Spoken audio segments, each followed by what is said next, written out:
উত্তরবঙ্গের ক্ষেত্রে প্রথম 24 ঘন্টায় কালিম্পংয়ে একটু হালকা বৃষ্টির সম্ভাবনা, দার্জিলিংয়ে বৃষ্টি হালকা আর হায়ার রিচেসে একটু স্নোফলেরও সম্ভাবনা থাকছে।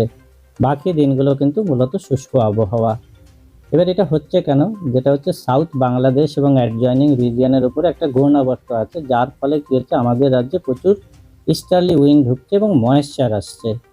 ফলে নর্থ ওয়েস্টার্লি উইন্ডটা বাধাপ্রাপ্ত হচ্ছে। আমরা জানি আমাদের এখানে উত্তর পশ্চিম দিক থেকে যে ঠান্ডা বাতাস আসে, তাতে আমাদের দেশে রাজ্যে তো ঠান্ডার নিজস্ব কোনো উপকরণ নেই।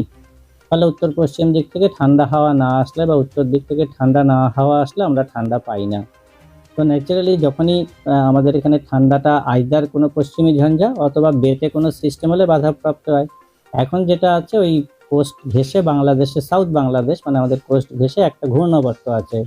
ফলে প্রচুর ময়েশ্চার আমাদের এখানে আসছে। দেখুন দক্ষিণবঙ্গের জেলাগুলোতে আবহাওয়া কিন্তু প্রধানত শুষ্ক থাকবে, কিন্তু তাপমাত্রা যেটা চলছে খুব সিগনিফিকেন্ট চেঞ্জ নেই, রাদার ম্যাক্সিমাম টেম্পারেচার হয়তো আরও 1 ডিগ্রি বাড়বে। ফলে যেটা হচ্ছে যে ঠান্ডার যে অনুভূতি, যেটা আমরা অনেক দিন ধরে পাচ্ছি না, সেটাই কিন্তু কন্টিনিউ করবে। দুদিন বাদেই 1 তারিখ আমাদের 1 জানুয়ারি নববর্ষেও কিন্তু ক্রিসমাসের মতন কম ঠান্ডা থাকবে। গরম বলছি না, কিন্তু এই সময় যে ঠান্ডাটা থাকা দরকার সেটা কিন্তু থাকবে না 1 জানুয়ারি 2024 সালেও।